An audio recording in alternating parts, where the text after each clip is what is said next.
everyone, welcome to today's episode of Brewed For Change. I'm your host for today, Ritika. I represent Green Frontier Capital, which is one of India's first climate change focused VCs. I'm happy to have with me here today Mr. T Koshy, who is the CEO and MD of ONDC, which is the Open Network for Digital Commerce. I'll let Mr. Koshy introduce himself and talk to us briefly about his journey. So please, over to you. Hi, my name is Koshy. I'm the MD and CEO of Open Network Digital Commerce. I have been in this space of digital transformation for a long time. So I got the opportunity to be a part of the first large digital transformation that happened in India, which is capital market. And that was about 25 years ago. At that time, it was a young version of Koshy. And I really got excited by the whole possibility. And I got an opportunity to work in a number of digital solutions for population scale problems. That's a way. And I say that that's became sort of my expertise. So I got directly and indirectly involved in that part. Like I said, first I was doing capital market transformation. Then I got involved in automation of tax system, automation of pension system, then tax system, both in the direct tax and indirect tax. Then I got involved in the Aadhaar project. I worked with the digital ID and social protection across many parts of the world, with working with entities like World Bank and ADB and so on and so forth. I was involved in the pandemic time. I got involved actively in the shaping of UN. So because of this long association of digital solution for population scale problem, when the idea of open network got evolved, I became a part of the thinking group in that sense. And then I was pulled in to sort of drive the agenda. And when we set up this open ONDC as a separate company, I joined as a first employee and to lead that. That's in brief how I ended up doing this journey. That's wonderful, sir. So, just to take a step back on ONDC's journey as well, how was it born? And can you tell us in very briefly what exactly ONDC is? ONDC, as you know, is Open Network Digital Commerce. It is an idea to democratize commerce. Mm-hmm. So let me just go a little deeper onto it. If you remember how internet started, yes. TCP/IP, the protocol key, it made it possible for computers across geographical distance to talk to each other. But in the early stages, this talking was only managed by people who were geeks, if I call them, with cool tools to make it possible, or even share thoughts in public bulletin boards. But then came this gentleman called Tim Berners-Lee, developed this protocol called HTTP. And he didn't know what it is going to happen. He said either it'll change the world or it will end up being nothing. He said that this is a foundational thing to help people to share information. So this should be a public good. So he made it a public good instead of trying to create a private network. And you know what? The world changed. If you give a thought experiment saying that if he didn't do that and if he created a private network, probably he might have been a trillionaire and we might have been accessing net with a few dollar access fee because there are multiple private networks that's happening. That was all about information sharing. Then came messaging, which is your email. There again, if you remember, there are early stages who are giving email as a service at a price. And then somebody came and said, let me create a protocol or SMTP, which will help multiple platforms to talk to each other without being a super platform in the top. So the word platform was not very common then, multiple applications or whatever it is. But SMTP is what made it possible for each enterprise to have their own way of managing their messages with a protocol helping everybody to talk to each other. Then we graduated toward commerce. When it came to commerce, the world took a different route. They said commerce is about what? Discovery, order confirmation, and order fulfillment. Not just discovery, not just searching for something. The way world is, there was no common public protocol. The enterprise said, I will create a private protocol so that I can create a walled garden. And the strategy for, and we'll what we call the word platform became more common. The strategy for every platform was that they will say that let me focus on a segment and I will try to create a very significant user population, whether on the buy side or the sell side. After that, I cannot be unseated. So that's why if you look at anywhere in the world, you would see in every segment there are few large concentrated players. Consumer products, there were two, three, four. You have in food, you have two or three or four. In ride hailing, we have few. So the customer, so essentially each of them have a set of users both on the buy side and sell side. So if you are a customer thing, if you want to buy consumer good, you go to one platform application. If you want to order food, you go somewhere else. If you want to hail a taxi, you go somewhere else. Because the focus is all about how do you have a my private wall garden. Mhm. Okay, so that's how e-commerce proceeded everywhere in the world. If you look at globally, also this has become a serious challenge. That's why if you look at the developed countries are trying to address it through regulations. Right. Like the Europeans have something called Digital Market Access Mhm. Act. They are trying to work on. The Americans are trying to do something called America Innovation and Choice Online Act, which has not yet passed because it's trying to build its momentum. So in India, we decided that we are going to use technology and markets, okay, with enabling policy to address this challenge of market concentration and associated practices. That is the idea of open network. It built, and in fact, it got its trigger from two things. One is we have been on this journey of open network and digital public good from the other time, UPI time, on the payment side. That was when the pandemic hit.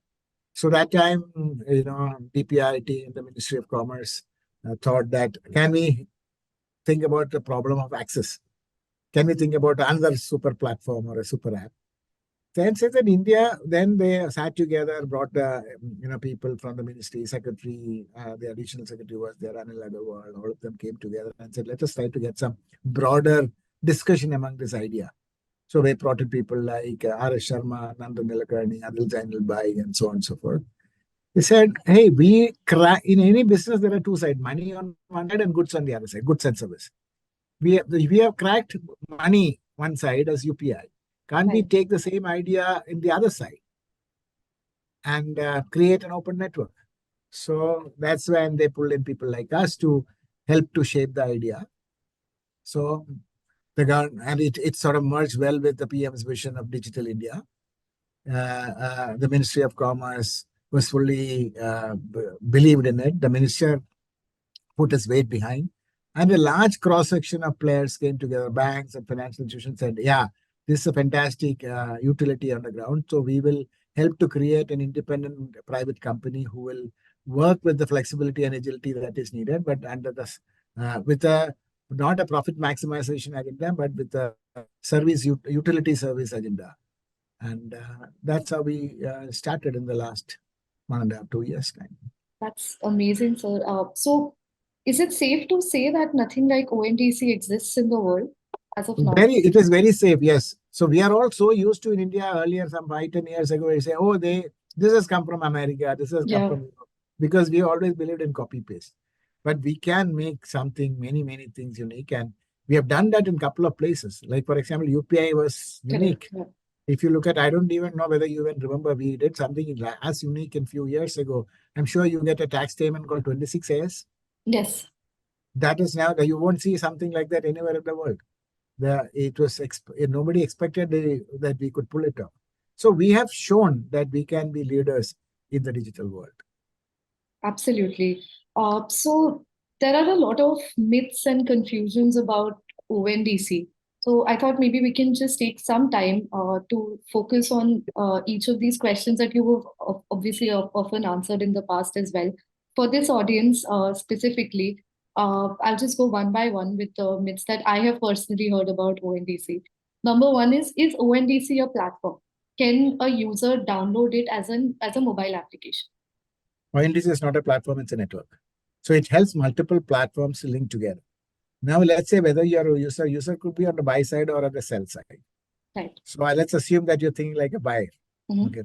So there are going to be different buying applications coming. Like today, Paytm is already there.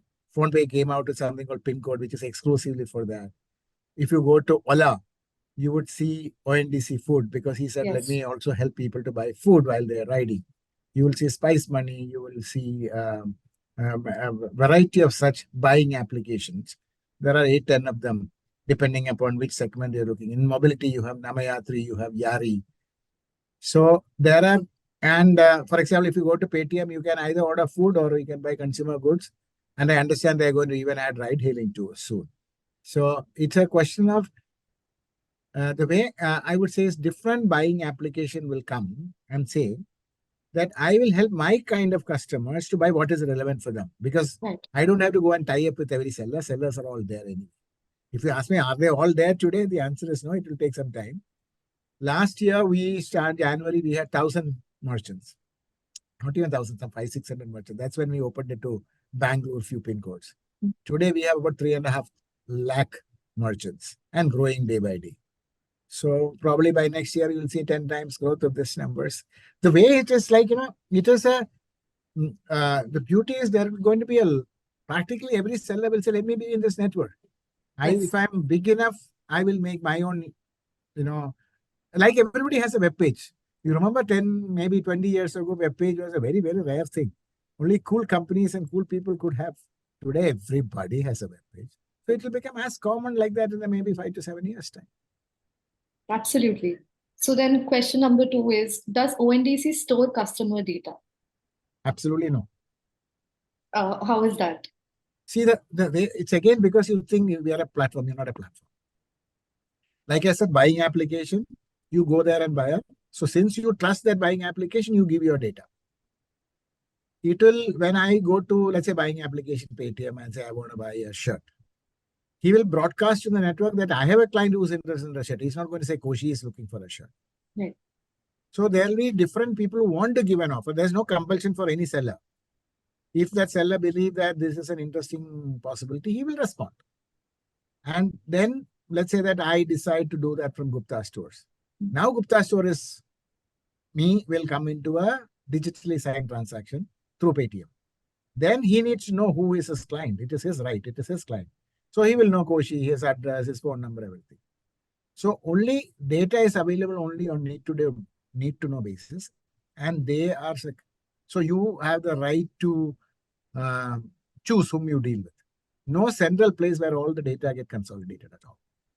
Okay, makes sense. So does ONDC do any sort of customer redressal, grievance redressal? See, ONDC is an enabler. Mhm. When you say enabler, let me just take your physical world. Right. That's also commerce.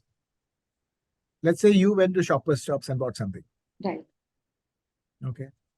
They might have got the goods from maybe from that, maybe some other product, whatever it is. If you have a complaint, since you went from Shoppers Shop, you go to Shoppers Shop because that was the interaction that you have had. That's right. And he knows that he needs to deal with his customer in a clean fashion. Otherwise, tomorrow you won't go there. So he would have linkages with whichever is the original equipment manufacturer and make sure that it gets sorted out. And he will also reveal to you what is that OEM's address, details, etc. Maybe the OEM feel that you are being unreasonable. He may deny you Right. your claim. You may agree or you may disagree. If you disagree, there is a legal system in place, consumer protection and so on and so forth. Right. This digital market is also exactly like that. You go to Paytm, you said you want to buy a shirt, it broadcast to everybody. You got response back. You did an order with Gupta stores. You have a digitally signed transaction. You didn't like, so you go and tell Paytm, I didn't like it. He will push it back he will correspond with Gupta stores to make it get resolved. The big difference that will make it even stronger than the physical market. One is there is a fantastically dependable, provable digital audit trail. What did Koshy come and ask for? What was he offered? When was it offered? What was the price? When did he pay? What was delivered? When was it delivered? Everything is digitally trackable. It's Right. not tutu meme. Okay. So that makes so in case, let's take the case, worst case that this became a dispute. So even an online dispute resolution mechanism is becoming very common in India. That is also becoming a Right. plugged into the Yeah. ONDC. The beauty is they will be able to suck in every information digitally and give a fact-based decision. If that doesn't work, the legal system will work. Yeah. If you look at even in today, if you look at the legal framework, the platforms are not responsible for the product. It's a seller on record who's responsible for the product. For example, again, I'm just giving you a different dimension by which it might be even stronger. For example, you go and went to Paytm and Paytm say, I have exclusive clients. And when he broadcasts, he'll tell you that if I'm giving my customers right to reject for 30 days, okay, Yeah. and only then I will give you the money. The seller may decide that he will not respond because he doesn't like this payment condition. Other seller may say that, okay, these are reasonable clients, so I am willing to take this 20% rejection. So these are the checks and balances naturally get built in. Third is if you are a seller today in a platform, your reputation only in there. If you have a good reputation, you get more people coming. If you get a bad reputation, you can quietly go and re-establish yourself somewhere else. But in the ONDC network, you are visible to everybody. And collectively, this network players say that they know that if a seller aggregator, if he has many bad sellers, he knows that nobody will come and take anything from him. So natural checks and balances will make sure that collectively they make people behave. Sure. And so finally, does ONDC onboard sellers on its own? The way it works is, like I said, there is buyer application. They all used to use the ONDC protocol. Right. So you as a seller has two ways to come. I'll again give you from somewhere where you're very familiar. Now think that you are going to create a website. Forget about commerce. Either you can make your own HTML page, right, and register your name in DNS, or you can use some standard solution provider, or if you have a very sophisticated, all kinds of smart website, you may get, let's say, TCS to do it for you. Same is applicable here. If you are really smart and reasonably of size that it makes sense for you to invest in making your own interfaces, you can do it because it's a public. Then you are an inventory seller. But many of the small people will say that extra effort, it's not worth it. I will use, like for example, if you want to make a web page, you may go to WordPress. right. Similarly, you may go to a seller aggregator. He will say that you don't worry. You only give me your catalog. I'll digitize and make yourself visible in everything. So it could be, my expectation is medium to large people may have their own way of doing. And many of the medium to small people may use some other marketplace seller aggregator. And even this will evolve. Right. Okay. Got it. So, since you mentioned that there are a lot of smaller and bigger players on ONDC right now, how is ONDC enabling the growth of startups? And is there an opportunity for everyone? So on the B2B side as well and on the D2C side as well. Startups have multiple possibilities. Let's say one being a part of the ONDC network, being a service provider, either a buyer application, seller application, or catalog maker, or packaging as a service, anything. Right. So now with broader participation of players in the digital market, there is a possibility for being a startup in the building block itself. Or now that it is creating a digital marketplace where you can focus and concentrate on your area of expertise with other complementary service being available, easily stitchable. Right. Let's say you decide to create a fashion brand because you are a very smart girl with a lot of sense of fashion and design.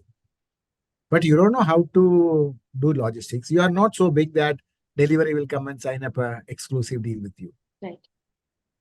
Now you will say that you can make your product visible in the network with the help of somebody, seller aggregator.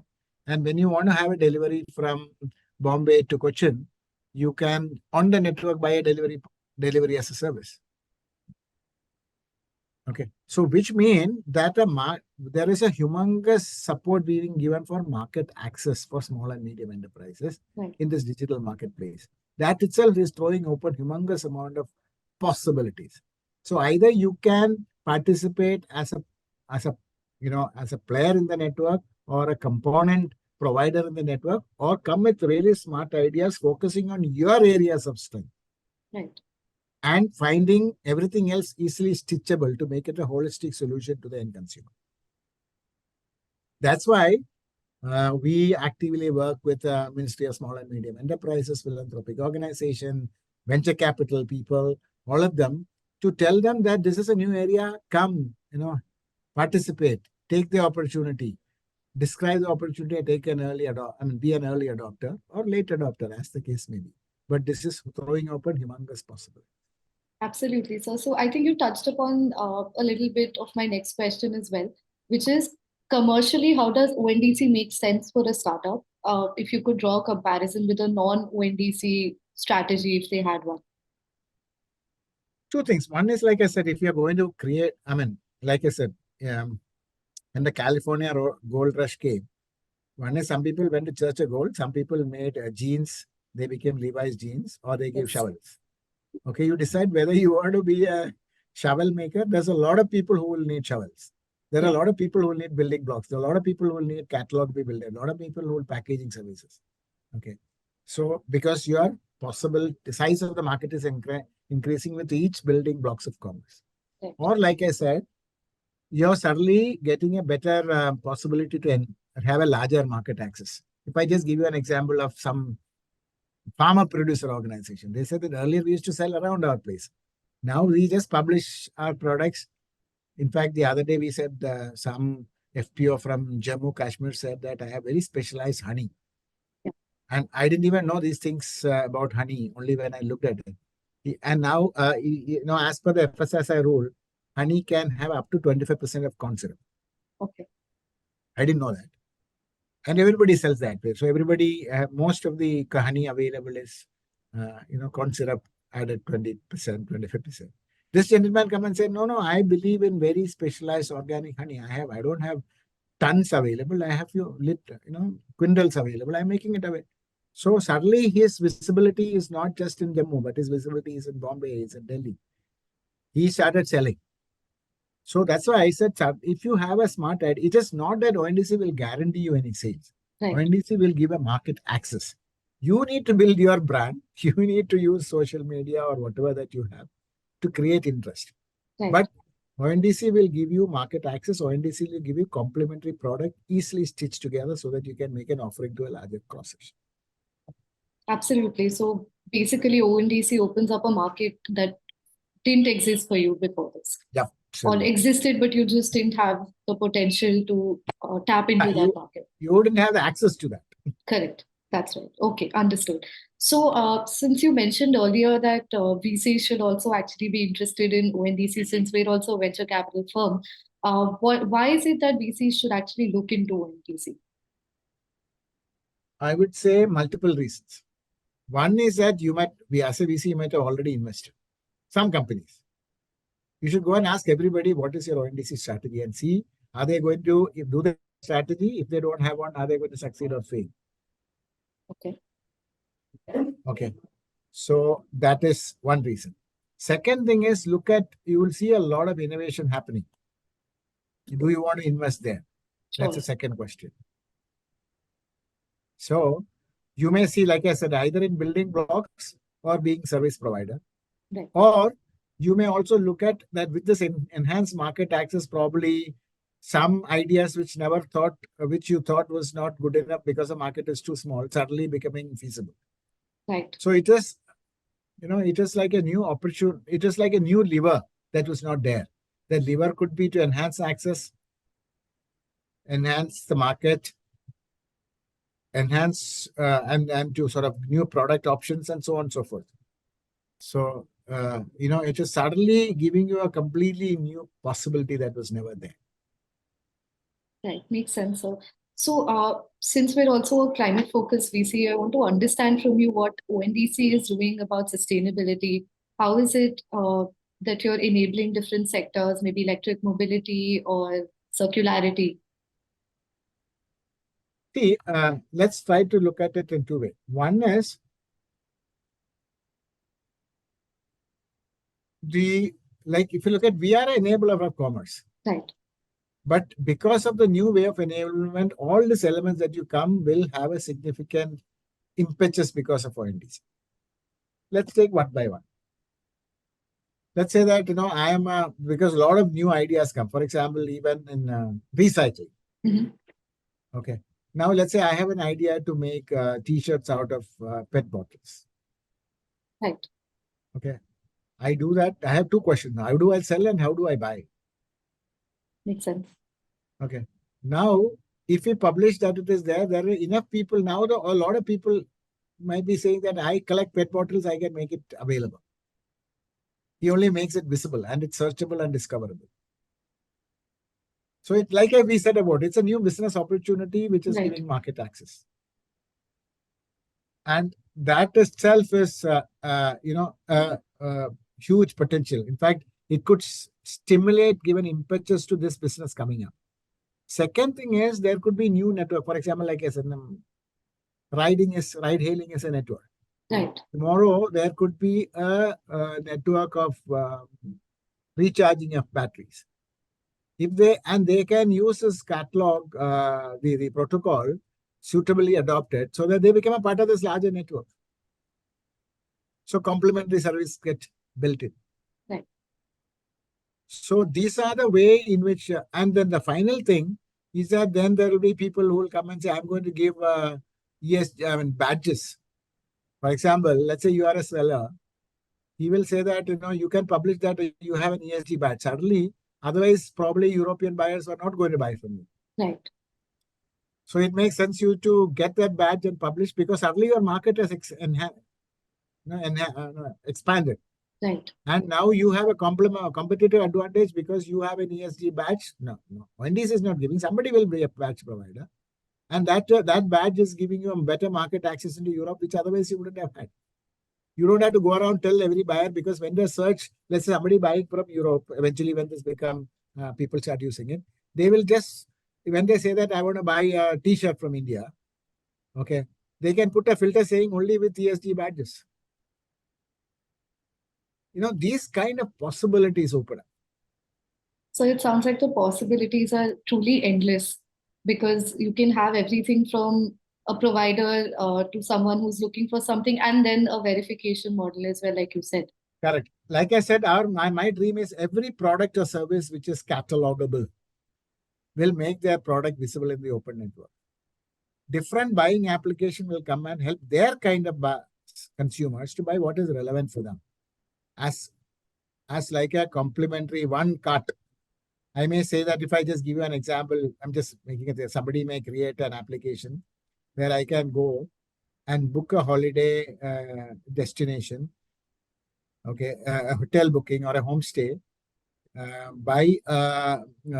get a auto to go to the metro, a metro ticket to go to the airport, and the air ticket to go to the next destination, and the car hailing at the other end, all in one cart. Wow.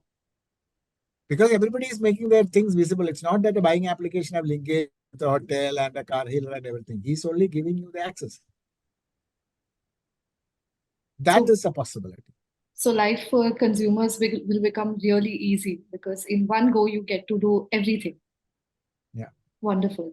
So I think so that sort of gives us a very good idea of what ONDC does and how endless the possibilities are for consumers as well as sellers. I just want to maybe conclude with your vision for ONDC. You mentioned that maybe in the future people in Europe will start using ONDC. So what is the global applicability of the network as well?